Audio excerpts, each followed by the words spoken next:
issues, what other kind of stigma do you see? You described learning disabilities as one of them? That's true. That's heavily stigmatized. In fact, as the oldest guy in the room, when I was a kid in elementary school, there was no mainstreaming of special needs kids. That's a new thing. Those kids were put aside and institutionalized. That's where they lived. That's a good example. Yeah, men's health is another example. Men's health is something that highly stigmatized about coming forward and seeking care. Sexuality. That's fine. I'm going to stop you right there if you don't mind.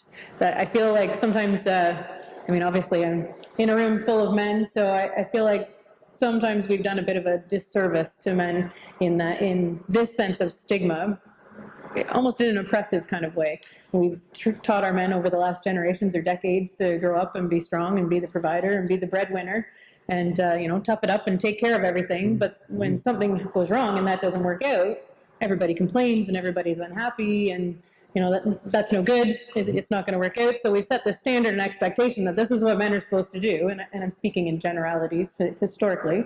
But when we don't meet those expectations, everybody's, oh, wait a minute, what went wrong? Yeah, it's a really good So it's a bit of a double-edged sword, that expectation versus what's realistic. Yeah, well, even in the nature of partner abuse, men can be abused, and we never talk about it because it's not a thing. Or substance abuse, we're very judgy about people who have substance issues. Even poverty, the people are surprised that in a county like Peel, where I work for and grew up, there's a high use of food bank in Peel, but it's because the cost of housing is so high. It's something that we attach stigma to a lot of other things than just mental health. So just sort of put that on your radar as something that when you see it, you got to go, why are people thinking these things? And for the most part, as Chris has said, we're kind of taught to think that. We extract from people we trust